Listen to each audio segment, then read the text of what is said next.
Deuxième partie, Gaston Bachelard, la psychanalyse du feu. Toute la poésie de Novalis est un effort pour revivre la primitivité. Pour Novalis, le conte est toujours cosmogonie. Cosmogonie, le conte, dit-il, est l'ère de la liberté, l'état primitif de la nature, l'âge que fut le cosmos.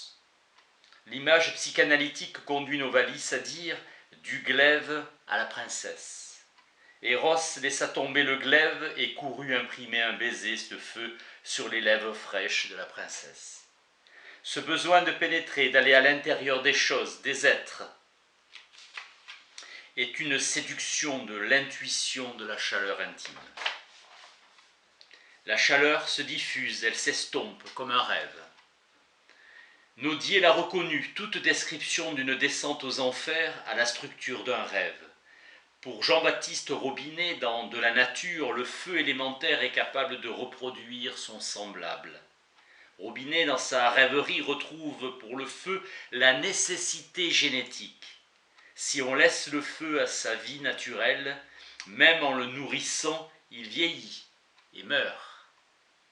Les êtres ignés nés du tonnerre en un coup de foudre échappent à l'observation. Toute l'alchimie est traversée par une immense rêverie sexuelle, une rêverie de richesse et de rajeunissement, par une rêverie de puissance.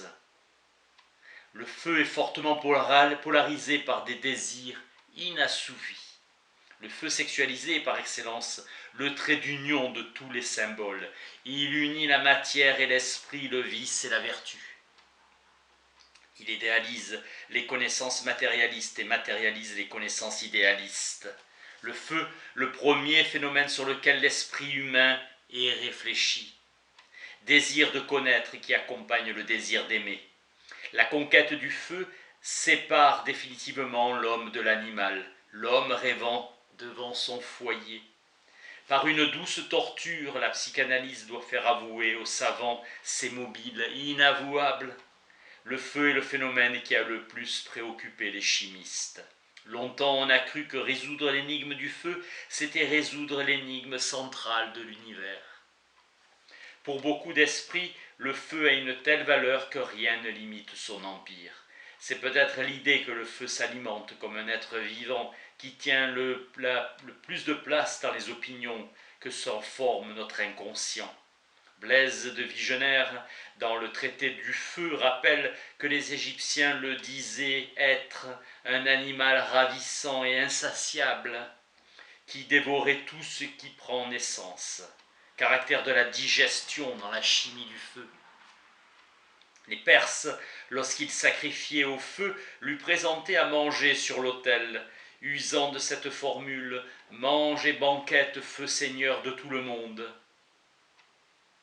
Pour Boerhaave, l'aliment du feu se transforme en la substance du feu. Par assimilation, l'aliment devient feu, négation de l'esprit de la chimie. Valorisation inconsciente de l'aliment du feu, sorte de complexe de Pantagruel. Notion de nourriture pour les astres. Les exhalaisons nourrissent les comètes nourrissent le soleil. Permanence et force du mythe de la digestion dans l'explication des phénomènes matériels. Le principe de la nourriture des astres par le feu est clair quand on accepte l'idée que tous les astres sont une seule et même substance.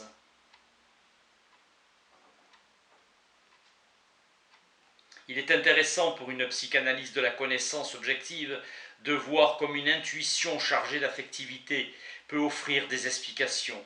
En tant que substance, le feu est certainement parmi les plus favorisées, celle par conséquent qui déforme le plus les jugements objectifs.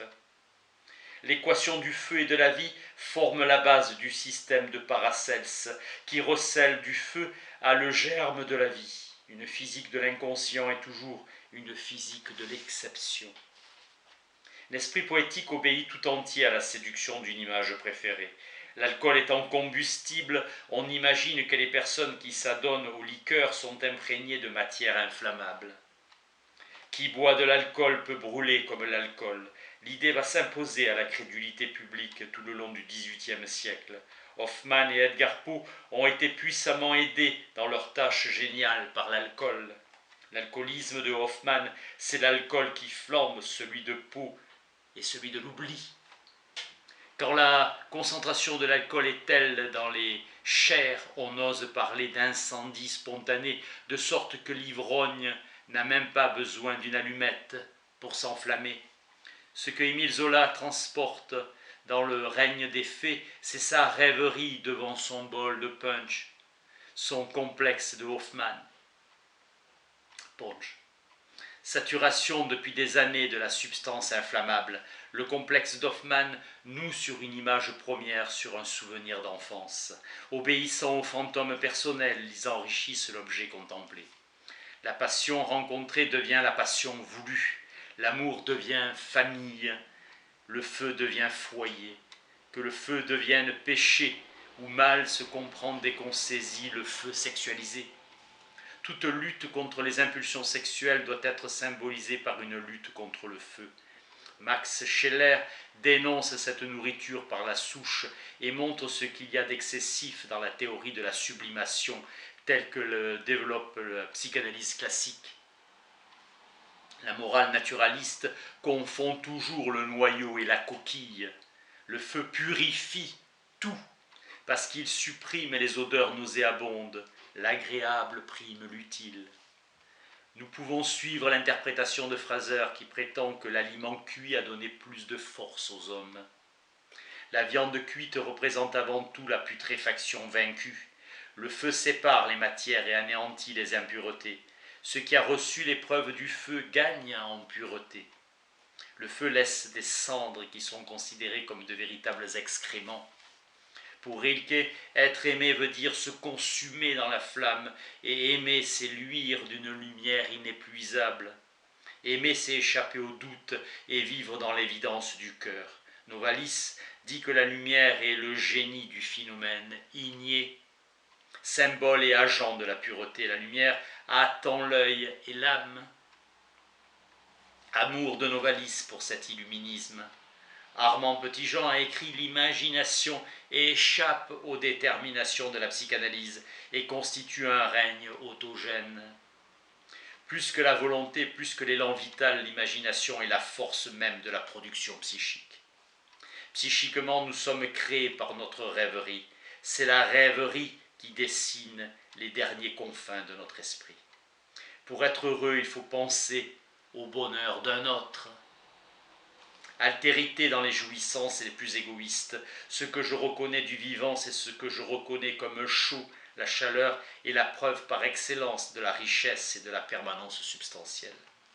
Elle seule donne un sens immédiat à l'intensité vitale, à l'intensité d'être, réplique de la dialectique fondamentale du sujet et de l'objet. C'est en toutes les propriétés que le feu intime se dialectise. Il suffit de s'enflammer pour se contredire. Dès qu'un sentiment monte à la tonalité du feu, on peut être sûr qu'il va accumuler une somme de contraires. Alors l'être aimant veut être pur et ardent, unique et universel, dramatique et fidèle, instantané et permanent. Avoir conscience de brûler, c'est se refroidir. Sentir une intensité, c'est la diminuer. Il faut être intensité sans le savoir. Telle est la loi amère de l'homme agissant. Finalement, tous les complexes liés au feu sont douloureux, névrosants et poétisants. Avec Carl Gustav Jung, le feu est l'occasion d'un complexe archaïque fécond. Une psychanalyse doit en détruire les douloureuses ambiguïtés et donner à la rêverie sa vraie liberté. Fin de la deuxième partie, merci.